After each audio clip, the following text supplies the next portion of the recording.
Hi everyone. Hello. Thanks for joining us. We're live today and we're going out to a lot of different channels and have a beautiful theme to talk about today. The role of emotions in mysticism. And Marina has just started a podcast. Yes. And the name of the podcast is Only Love Remains. Only Love Remains.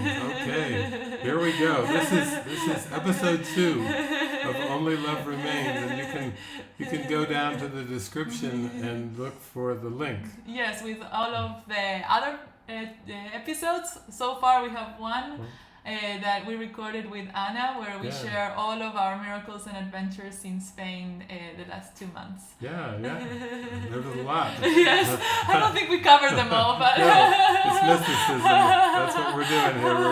We're into mysticism. So how beautiful. Well, we have a great opportunity to go into some aspects of mysticism that often are not talked about, but I think people have questions about them, and there's some beautiful themes from Jesus in A Course in Miracles. One of them, I think, is true empathy, which is staying with what's real and true. And in order to do that, you have to have complete alignment in your mind with your perceptions and your emotions and your thoughts and your beliefs and your prayer, your desire. And so the emotions are a key aspect in mysticism. I think when people read the lives of the saints and the mystics, it's quite intense and quite emotional for them as they go for God, and they relinquish all desires and pursuits in this world just to focus on God and pray on God. And so that's one of the things we thought a good title would be, The Role of Emotions in Mysticism. And I feel like that's one of your great strengths in this journey is your emotions. I know you could say it's very intense. You might say, thank you for that positive evaluation of that. Because emotions, I know a lot of people say, oh, I can't deal with my emotions. And there's a lot of ego defense mechanisms against love. Jesus teaches us in the Course that there's only 2 emotions, love and fear. And all of the defense mechanisms that we learn about through psychology and through Jesus and the Course in Miracles are all based on fear, and they're all defenses against the Holy Instant and against God's love and divine love. So maybe you could start off and just share a little bit about, I feel it's your greatest strength, but also for many, it can be, it's very, very intense, and for many people they can say, please turn down the intensity level. But when you are so in touch with your emotions, then you really have to face the intensity quite frequently, I think, in your daily life. Yes, I feel like I feel everything. Like an empath, a true empath. Yes, and I feel like, for example, lately I've been feeling so much love and heart opening and deep joy, but it's not all the time like that. I feel that there has been and there still is moments where I get in touch with very deep emotions, pain or sadness, and I feel because the prayer is so strong to allow all the love up and have that I feel I feel like my defenses are very down when it comes to feeling.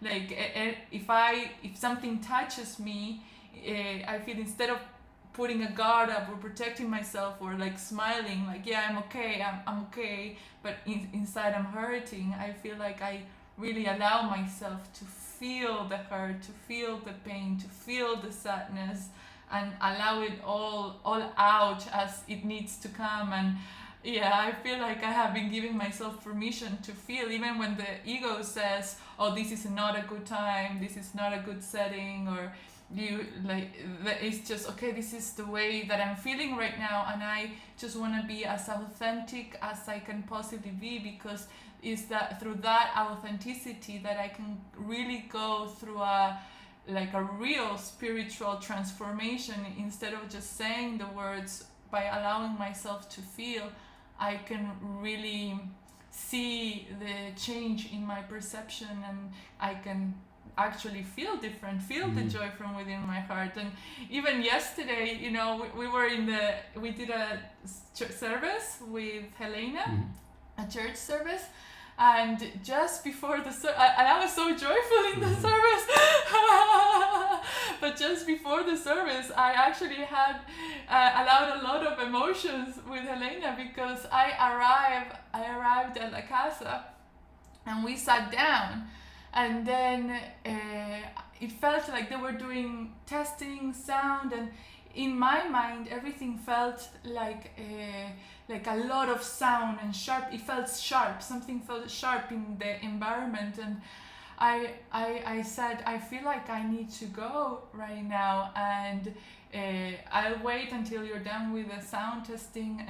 And then Elena said, oh yeah, we can just check the microphones now, and you go. And then I go and I sit very quietly, and I start getting in touch with my heart.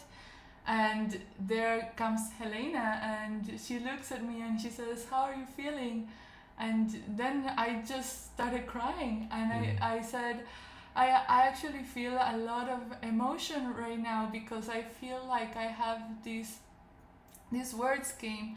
I feel like the presence of God inside my heart is the most valuable thing, and I feel very sensible, and it feels like I have a child inside of me, and I feel like I need to protect it, and protecting this child is the most important thing for me. And I was getting in touch with a lot of emotion and just crying, and I was like, I don't know exactly why I'm crying. I just feel very emotional, because it just like I can't live like I used to live. Like I feel like I need to live with my heart completely open, and but it feels very new, and it needs to strengthen. And right now it needs my care and my love, but I feel very vulnerable, because I literally do feel like a child inside. I feel like a 4-year-old child, and I feel like I need to be taken care of by myself mostly, and give myself love and allow myself to be, which is not something that I allowed myself. Like I always try to do, and also like to maybe like give the love, but it's like, oh, I feel like I need to give it to myself, because I feel like I need to be the one that receives it. So yesterday I really was able to get in touch with what is truly valuable for me, and also like something in me gets undone, because like the Marina that can take care of herself needs to be undone, and that is something that I've been praying a lot too, as well. If I really allow myself to go deeper and deeper and deeper into this love, and allow anything that's not up, but not conceptually, through the emotions up, will I be taken care of? Will I be safe? Will you take spirit care of me? And is falling into this trust in the present moment, that everything is given to us in the present moment. And Jesus has been convincing me of this. Even yesterday, to get to the worship, I didn't tell it to Susanna, but I had a very deep experience on Saturday also. Very emotional experience of a lot of love and gratitude pouring through me. And then at the end of the day, I thought, I don't know if I can drive tomorrow to the worship service. The day before. And I was like praying. It's like, I like, as part of my mind is like, yes, come on, you can drive. But it's like, if I try to drive. It's like it feels sharp in my mind, and I can't. It's too painful to feel that sharpness, and it's like, well, I actually have to admit I can't. But I was just praying in my heart. I didn't say one word, and then Susanna writes and says, I'm thinking to go into the worship earlier with you for some music, and I was like, oh, all thank things are you. given. The ride was given. The ride was given. Oh my gosh. Yeah. I think when you devote yourself so deeply, it's a path of simplicity. Like I have to hit. Oh. So here we are.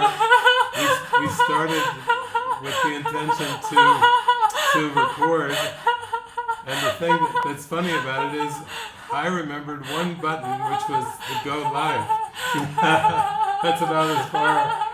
How do you come together with no tech support except having to push a button? But there was 2 other buttons for if we put the podcast out and everything. Okay, Soren, we just trust you. We need you. What can we say?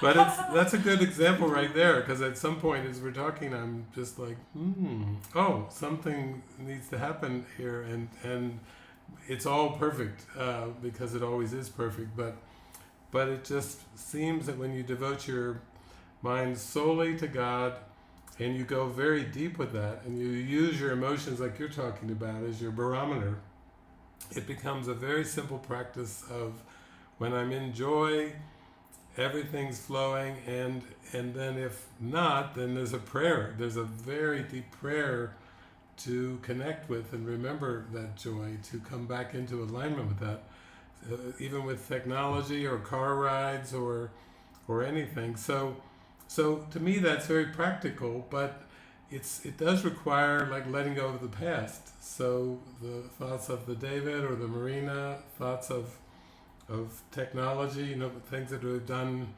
thousands, tens of thousands of times, don't come in and enter in as a factor. They can be talked about, but then, it's like that's that. So it feels like that's a very straight and simple, straightforward pathway to God, and it's using the emotions, but you have to be so willing to allow, is the key word, willing to allow all the emotions up. And when we're talking about an unconscious mind that's been pushed out of awareness, and that's part of the whole ego defense against the light and the holy instant, then it means that, like it says in the workbook, there is a child in you and he needs your protection. Just let him be still for a moment and to remember the truth. And basically that's what we're dealing with, but it's actually a practical path. It's not a theology or a platitude or something like that. It's actually the path. Yes, like as you said, I feel like what really guides me is to put all my focus in how do I feel, and use how I feel and my emotions as my barometer, and I experience this as my heart. I feel like my heart is open or is closed, and if it's closed, I used to judge myself so much, like some harsh voice in my mind saying you're doing it wrong, you're doing it like you're not going fast enough, you're not even feeling, like the fact that I'm not, because sometimes it just closes and I'm not able to feel what's below it. And then but I have been experiencing so much in those moments where my heart is closed that I pray, I become so aware of, it's like my whole mind and focus is on this prayer of, if there is anything to be seen, just orchestrate time and space so that I can get in touch with whatever needs to be seen, or orchestrate time and space so that I can feel you. I don't know how to reach my heart, but you know how, and it's only through my prayer. Like all I can do is just pray and trust that if that's what my heart is praying for, it's done. He will take care of it. And every time I have done this, there was so much light coming through. Maybe sometimes there was a circumstance that helped me get in touch with an emotion, and then that allowed the joy and love to come through. Or maybe it was just a mighty companion, then in their silence and in their love, just something in my heart just relax, my mind relax and allows the love in. I never know how it's gonna come in, but it always has come through, and it always comes, I feel like stronger in my awareness, and I'm becoming more and more in alignment with the spirit. It still fluctuates, but it feels like it's becoming more consistent. And then I'm realizing like, oh, like nothing's going wrong. I'm just going deeper, and I cannot never distinguish between my advances and me going backwards. Like I really don't know, but I'm just gonna trust that if I'm not feeling that complete joy or love, that everything's okay. It's just my prayer is becoming stronger and deeper, and the ego is resisting it. And yeah, there is this line is that Jesus has been telling me like constantly, because it's very simple, and he actually says this in the course. He says, don't listen to the ego, listen only to God. There it is, straight from Jesus. So it's very, very, very practical.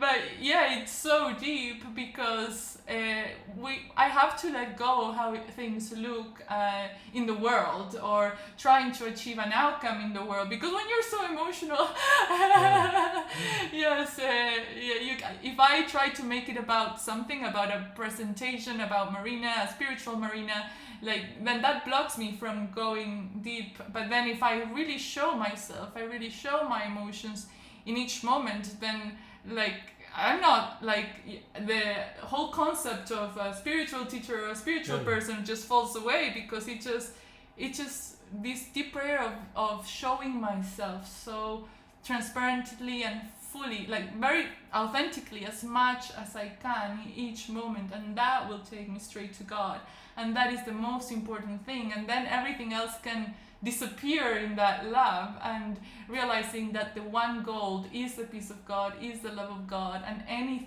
nothing in this world matters. Like that's our treasure, and the treasures of this world are dust compared to the pearl, I think they called it recently. Great price. Yes, and that's the most valuable thing. Yeah, I think it's people that are on the spiritual journey can relate to the idea that it's about dropping the mask, and that's tied into transparency and authenticity. But the personality self, the mask of the person, is tied in with all kinds of ego defense mechanisms, because it's based on survival of the body, survival of the person. And so it can seem very emotionally vulnerable, in the sense that you're going against a lot of past conditioning, a lot of unconscious conditioning about survival. Like, like even songs, smile though your heart is aching, smile even though it's breaking. There's songs that are trying to say, put on a happy face and smile. But when you take the authentic pathway, which is really a transformation in your awareness, it's a transformation of consciousness that leads to a direct experience of God and the holy instant, then it seems like all this other denied emotion and denied belief, we could say beliefs and thoughts, they do come up like a volcano at times, and instead of trying to keep it together, people say about hold it together and everything, it takes a lot of faith and trust and willingness to not try to keep it, the personality self, the personal perspective together. Because keeping it together in the world's terms is tied with functionality. And yet our function is to forgive, is to be happy. Our function is one with happiness. My happiness and my function are one. So it makes for a sense that you have to have a very deep trust that the Spirit has got you in any seeming circumstance or situation. That's what's developing that faith and trust. Because the world would say, well, you can't be emotionally unstable, you won't be able to function. Not as a person in the world. You won't be able to function with families and friends and partners and society in general, with community and so on and so forth. So the faith is really to allow the Spirit to use the emotions in a way that purifies the heart and purifies the mind. As he says, God's teachers are not perfect or they would not be here, and so they come to teach perfection over and over and over till they've learned it. But we're not talking about teach in words. We're actually talking about teach in attitude. And so there's an emotional honesty with love. And we could say that fear is never really an honest emotion, because you can never be consistently fearful. And that's what Jesus calls honesty, is consistency. So Jesus says there's only two emotions, even though there seems to be a lot of derivatives. And then of those two emotions, one is an honest emotion, love, because it's the way you were created as Christ. And the other, which is the human problem, the human issue, the human dilemma, is fear. So I think what we're talking about here is not hiding fear. Through the power of prayer, opening the fear up and saying, take me through it, take me to the light. Yes, Yeah. yes, that's it. Yeah. So it's beautiful. I mean, it's something that's not talked about a lot. A lot of times people talk about the emotions, but the whole conversation's more in the kind of the parameter of human emotions. But love, even though it's called a human emotion, it has a divine source, and it's extremely powerful, like the Huey Lewis and the News song, The Power of Love. It's very, very powerful.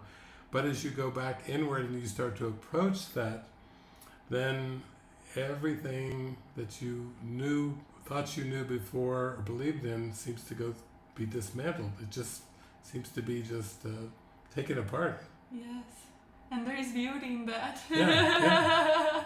There is beauty in this sweet surrender and allowing the emotions up and allowing. The beauty of it is that when you allow the emotion up of fear, whatever facet it could be, then the love rushes into that space you've given your mind and your heart, and that's the beauty of it. Feeling that the healing is not conceptual, it's an actual experience. When I don't protect the ego, I don't defend myself, I don't try to hide it.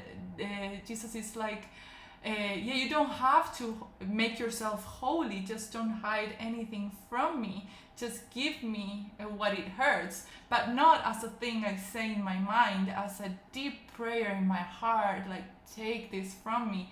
And every time I give what I think or feel or a situation or anything, like in a platter, to Jesus, then it's so beautiful how he cleanses me, and I feel like I get given new life over and over and over again.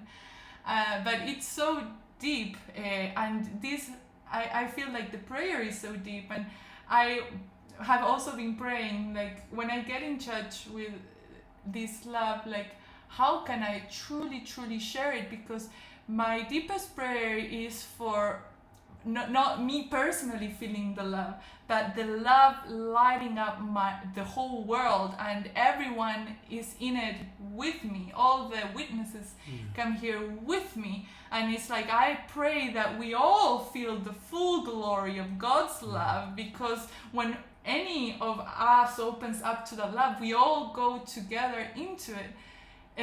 But I think that there was a part of my mind that was still thinking as if there was me and you. And then Jesus was saying, there is no one outside yourself. There is not another person that needs to be healed. You just need to accept the healing for yourself.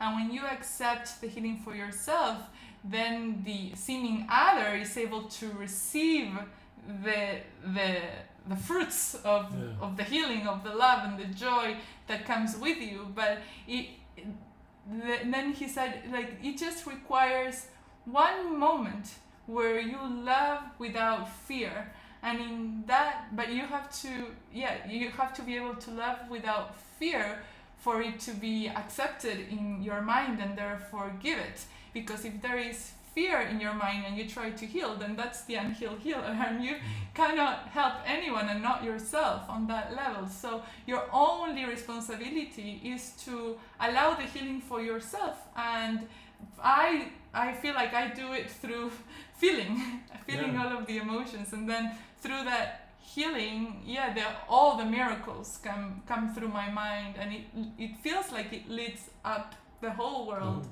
Yeah. It's like that idea that truth cannot be described or explained, but only experienced. So what we're talking about here is fully going into a devotional life of experience, of direct experience, and letting the emotions be used in that coming to or acceptance of the direct experience. And this is why I think it's so important to see that you can't bring the truth into the illusion. It's difficult to try to be loving inside the self-concept, inside the family issues, inside the interpersonal relationship, inside the society. That's all the attempt to call upon God and bring the truth into the illusion, where this is a letting go process. This is like a faith, trust, prayer of, okay, this is for the whole universe. We're all the same one, and the only way that I can consistently remember that we're all the same one is to not hold on to anything that I learned from the past. And all the personality traits and concepts and histories and tendencies and issues and everything, they're basically all just the past, and we're just letting go into the holy instant. So it's quite exciting, but it's not something that fits into any of the boxes of this world. For centuries now, it seems there's been a running debate about what mysticism is. And that's trying to talk about it as if it's another theology or another conceptual category, and it's simply devotion to God and the direct experience of God and God's love. But that doesn't fit into anything. It's like the undoing of all the boxes of the world. So I can see where the faith is to be very, very strong, to start this journey and then to go with it, go deeper into it. Yes, and the true empathy component of it, staying with the truth, staying with what's real, staying in the direction in which Jesus is guiding us into the light, no matter what the world seems to tell us. I feel like I have taken many steps, but I feel like I'm ready to heal in deeper ways as each step I take. And I recently went to Europe, and there were all these miracles and everything felt so glorious, but then there's more. The last week,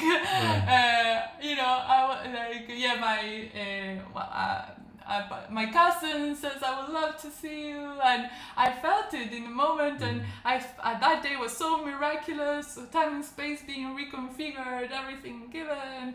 We spent a beautiful time together. I stayed to sleep in her house, and like so much light. They felt like so much light. And then the following day, we had a conversation, and all of the doubt and ways of the world were spoken to me, like, it's really, really good that you follow this love, but what about your family and your sister and what they've been through, and they need you, and what are you doing? And I like it too. Like the ego is like, take this one. Like it felt like it was out of the blue. I was like, whoa, what's happening? Just such a contrast. But in that moment, I felt like, wow, I can truly say with whole conviction, like this is what truly helps them. This is what truly heals. Like the way I see it is that I know and I feel that we are all connected. And as I take the steps that open up my heart, this is expanding the capacity to love, to feel the whole love in my heart, and that love irradiates to them, and I know that they can feel it. And I recently had a trip to Argentina where Jesus guided me there, and there was all these miracles and healing with my father, where I was able to extend the miracle and the love that I felt in my heart, and he was able to receive it, and that was truly healing. It was truly healing.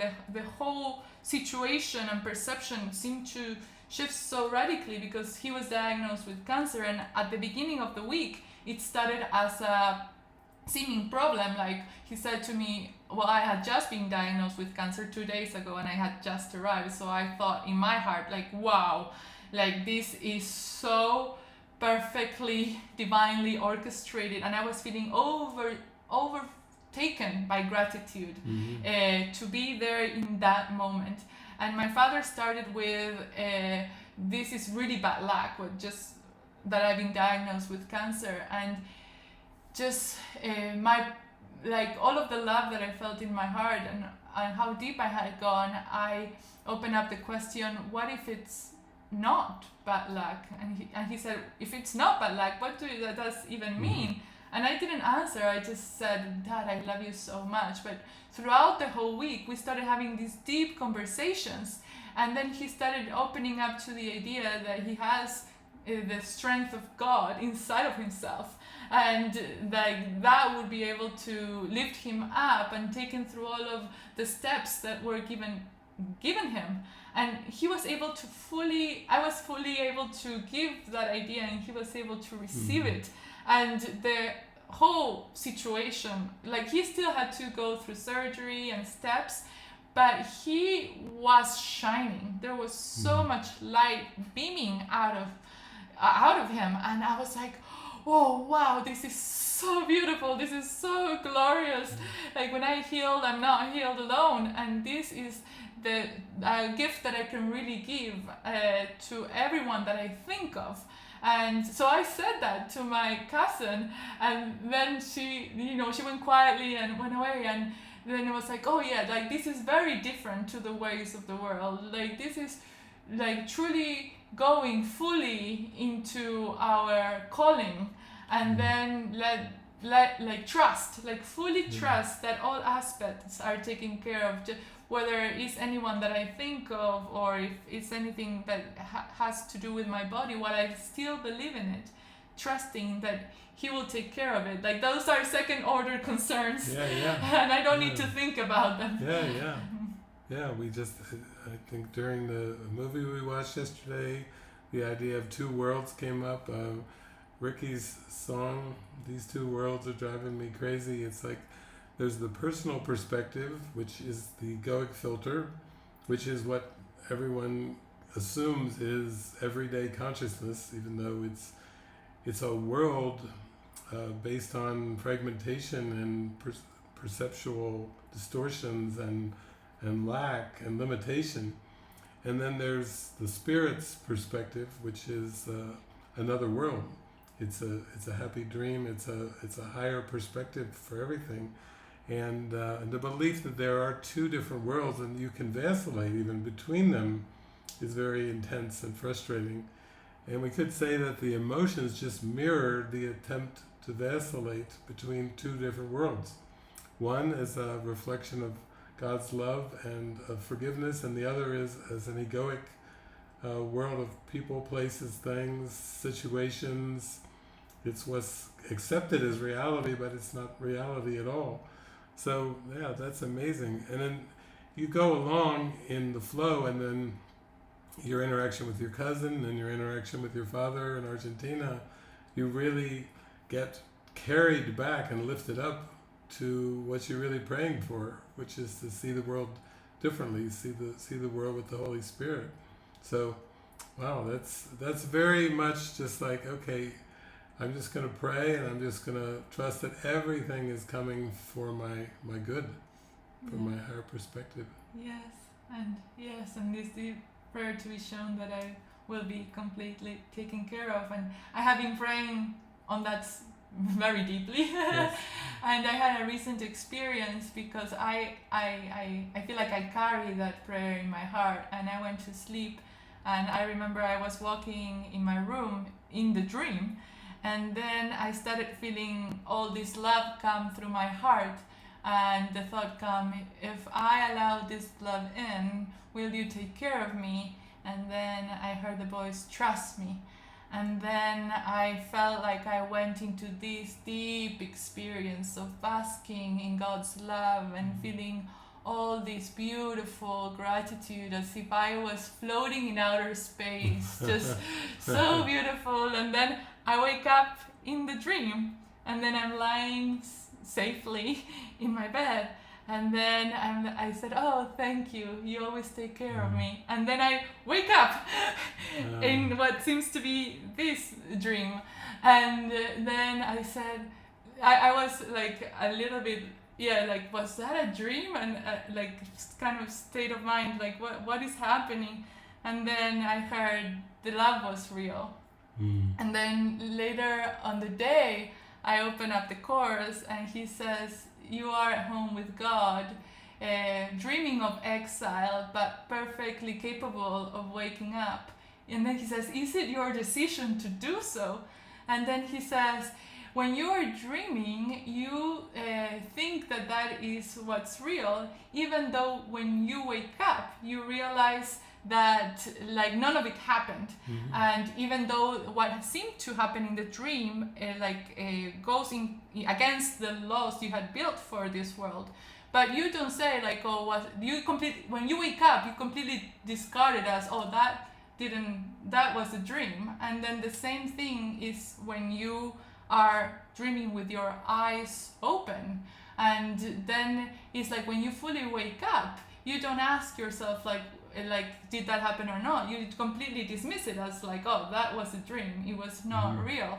But then he says, like, you are deciding to dream, or you're deciding to wake up. And then he said, you will remember everything the moment that you desire it wholly. And then it's just keeping that prayer up front, like I wish, I desire with all my heart to wake up, but obviously there is still fear in my mind. And now Jesus has to gently unwind my mind from that fear through allowing all the emotions up to clear, so that I can wholeheartedly accept the love that's in our heart. Yeah. Wow. it's quite the journey, quite the inward journey. Yeah. Wow. That's amazing. Wow. Well, for those that are watching this, and so you have the inspiration to do this podcast, and then you've had Anna Pola, our friend, on, and so you're just going to go forward in inspiration and just see how it goes. Yes. I might do some on my own, or I might invite other guests who can share these insights, but I feel like this is an answer to a prayer to really keep going deeper and deeper, and looking into the mind and seeing the obstacles and learning from each other, and going all together. Like, there is this part that is coming to my mind right now, where Jesus says it's in the section, the circle of atonement, and he describes the circle of atonement as a circle of peace, and he says, I stand within the circle, calling you to peace. Teach peace with me and stand with me on holy ground. And then he says, we are all teachers of innocence, have joined together in the unifying curriculum of atonement, and he says atonement is the only thing that joins us here. And he's like, join me in the atonement, join me in teaching peace, like teachers of innocence, join me. And I feel I have this prayer of, this prayer of going deeper with Jesus, but also joining with others in this deep purpose. I feel like prayers are powerful, but when they're shared and when we pray together, they are so mighty. Yeah. That sounds like one of our retreats over in Spain. Do not see error, because atonement is the correction, so that's going beyond the error entirely. But it's quite a practice. That's yes. From theory into practice. That's something they don't usually talk about when they talk about the theory of A Course in Miracles. There's all these metaphysics, but do not see error. That's the tippy top of practice. So that's quite a thing to go for. Happily to be led down that path, down the rabbit hole. Yes. Deep down the rabbit hole. Beautiful. Well, thank you, everyone. I hope you have enjoyed this, and we will be opening up to put this out in audio form and in video form, and we'll work that out with the audio form. Our friend Soren can help us out with that. And thank you so much for this, and thank you to everyone who joined us in this, because this is our heart. This is what we live for. This is our prayer. This is our devotion. This is our life. This is our love. And we love to just share it and hang in there with the faith of expanding faith to realize the truth. So thank you. Thank you so much. Many blessings. Many blessings.